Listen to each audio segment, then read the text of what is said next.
Today I am honored to be here on this magnificent ship, really to say thank you.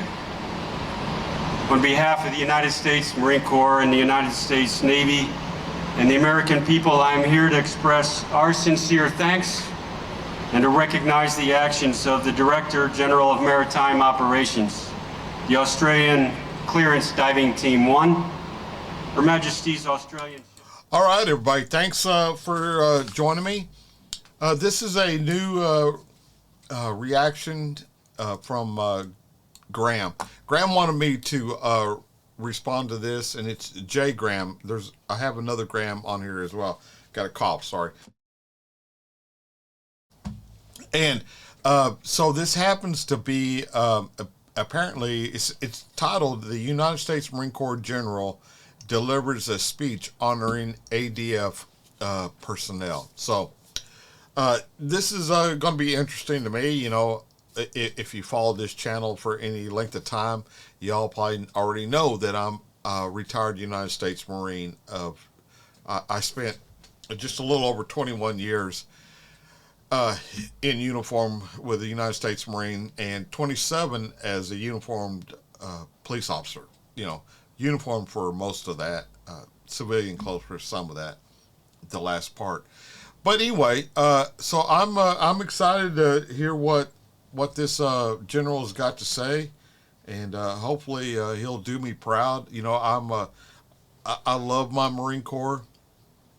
I've been retired for a long time, but it's still the single most important thing that made me who I am today. And so let's just get into it. Today I am honored to be here on this magnificent ship, really to say thank you. On behalf of the United States Marine Corps and the United States Navy and the American people, I am here to express our sincere thanks and to recognize the actions of the Director General of Maritime Operations, the Australian Clearance Diving Team 1, Her Majesty's Australian Ship Melville, Australian Mine Warfare Team 1-6, and the Australian Mine Warfare and Clearance Diving Task Group. As CJOPS just mentioned, on August the 5th last year, we did have an MV-22 Osprey returning. It was flying from shore back to the USS Green Bay, and it was loaded full of Marines, and there were 26, as you mentioned. Something went wrong as that aircraft approached the ship, and it ended up crashing into the side of the ship and into the water. And although the 23, as accurately mentioned, they were recovered within an hour, that left 3 Marines unaccounted for.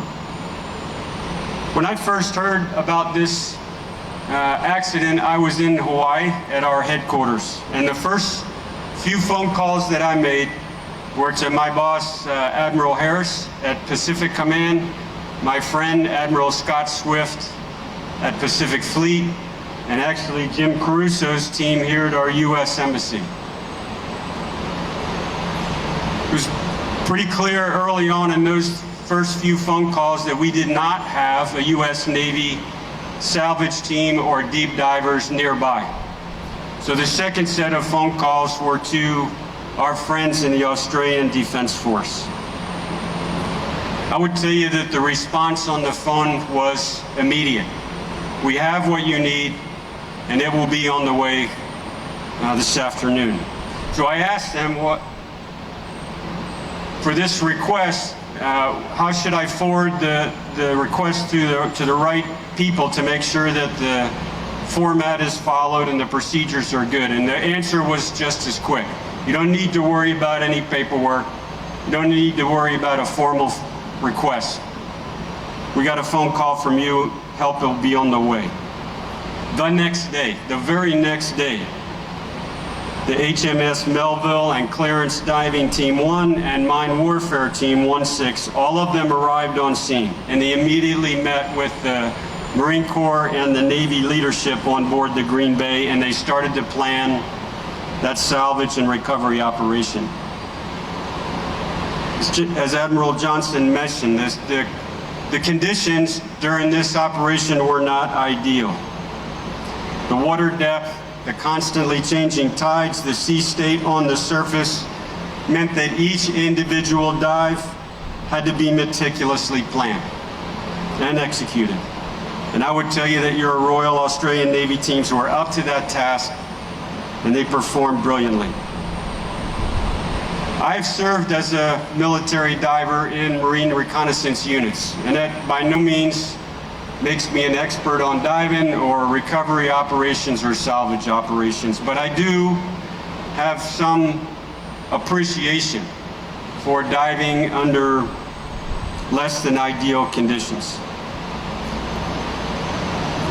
When you add strong underwater currents and sea states to that, it gets dicier. Your Australian divers, the ones that are standing here and the ones that they represent, those divers and the support teams that were on the surface, they worked at depth in strong underwater currents for extended periods with limited rest between dives. The support teams that were on the surface battled through some pretty rough seas on several days during this operation. Most of the military divers that I know would have at least suspended those operations, perhaps canceled them altogether, because the conditions were marginal at best. But not your divers. They would not quit. They would not stop until all three of those Marines were found on the bottom of the ocean floor and brought back up. My experience is that friends are usually willing to help, as long as it's not too inconvenient for them. True friends, true allies, are a little bit different. They will go the extra mile. They will put their lives on the line for you and for your men. That's what comrades in arms are. And in my experience, you don't find that all that often. But I have. 5 years ago, I was a division commander in Afghanistan, and it was about this time of year. It was January or February, and we had a Marine Corps element in the northern part of Helmand Province that was in a pretty good firefight, and it was in the mountains, and it was at night, and right around freezing, as I recall. We had aircraft at Camp Leatherneck that we could use to send reinforcements. What we did not have was a Marine unit available to send up north.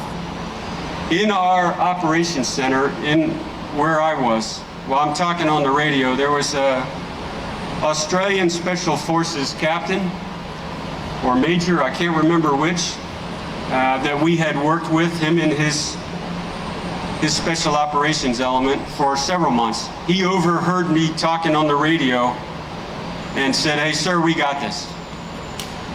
Or something like that. Probably more colorful because he was special operations, but you kind of get the point. It was basically, we got it. Probably 35 or 40 minutes later, they launched from Camp Leatherneck up into the mountains where our team was. To make a long story short, probably 4.5, 5 hours later, they returned with that team, everybody intact, everybody safe back on deck. For me, in other words, Australia-US relations are personal and they're professional. They're both. When the chips are down, you know who you can count on. Last year, ma'am, when we were in Washington, D.C., you told me about the first 100 years of mateship. And you gave me a pamphlet. So I did my reading. And I read, of course, about General John Monash and everything that had to do with the 100 years. But what really struck me was a story, it kind of stopped me in my tracks, about Army Corporal Bull, and I can't remember his last name. What? Okay, Bull Allen. Now this story's probably very familiar to people sitting here. I had never heard that story before. I mention it, ma'am, because this is 1943 and in Papua New Guinea, which we were talking about earlier, and that 26-year-old digger carried 12 U.S. soldiers one by one on his back under fire. Saved all 12 of them. To me, pretty remarkable story, and that had to be a pretty amazing soldier. But the connection between that and what happened in August, for me, pretty real. The U.S. awarded him, that digger, the Silver Star for his valorous actions. To the award recipients that are standing in formation, in my opinion, you undertook a fairly dangerous and difficult mission. It was a complex environment.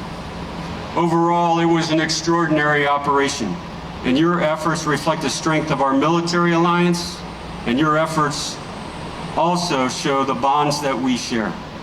The United States Marine Corps, and the families of those 3 recovered Marines, First Lieutenant Benjamin Cross, Corporal Nathaniel Ordway, and Private First Class Velasco, those families are eternally grateful for your selfless actions. I am very proud to present the U.S. Navy and Marine Corps Meritorious Unit Commendation to a true friend and an ally. The Meritorious Unit Commendation is awarded by the Secretary of the Navy to units that distinguish themselves by valor or meritorious achievement. It is the equivalent of our Bronze Star, only awarded for a unit, not an individual. It is well earned, and it represents our sincere appreciation for your outstanding performance and your unfailing commitment to never leave a Marine behind, never leave a comrade behind. Finally, I would be remiss if I didn't mention the motto of this beautiful ship in today's ceremony, which is United for the Common Good. It's hard to think of a more fitting motto for today's ceremony. We Australians and Americans, we share a lot. We share values and we share principles. We share a belief in democracy, the rule of law, and individual freedom. We share a commitment to a stable, free, and open international system. And we share an understanding that to uphold those values sometimes takes sacrifice.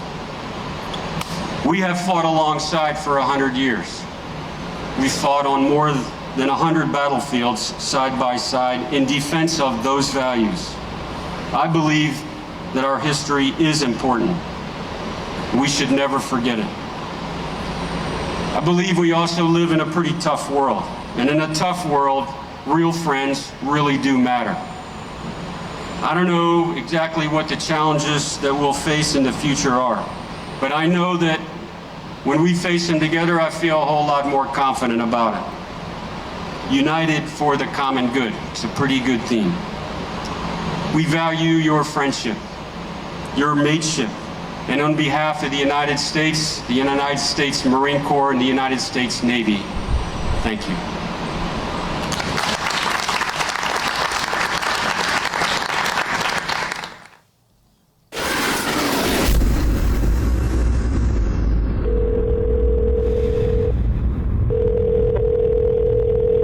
Everything auto? Let me get down here. Okay. So that was General Berger of the United States Marine Corps. That's 3 stars. We only have 4 stars. That's the highest you can attain. So this gentleman was number 2 in rank in the whole entire United States Marine Corps, and he just expressed what the rest of us think. We love our Australian comrades and our Australian mates. They will go to the ends of the earth to help the American Marines, and more than likely all the other services in the United States. But especially the Marine Corps, we are very, very in tune and close to the Australian Special Forces.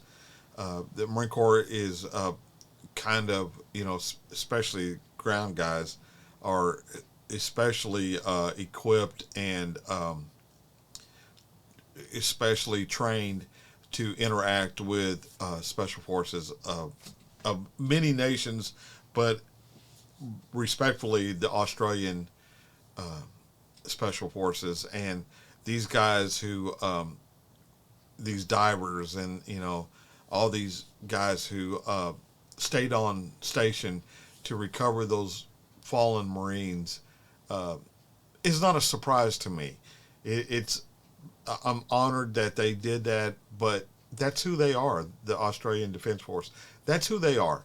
They're just honorable, integral men and ladies who have a sense of moral fiber and integrity that is rivaled by none. So my hat's off to those men who did that, and condolences to the fallen Marines who perished that day on that awful crash of that V-22. So there you are, y'all. Thanks for tuning in, and thanks for being there. And that's going to do it for me. So till I see y'all again, I'll catch you down the road, and we're going to go right into the outro. Thanks, everybody. Consider hitting that like and subscribe button. It means a lot, and y'all mean a lot to me. So I'll see you on the next one. Bye now.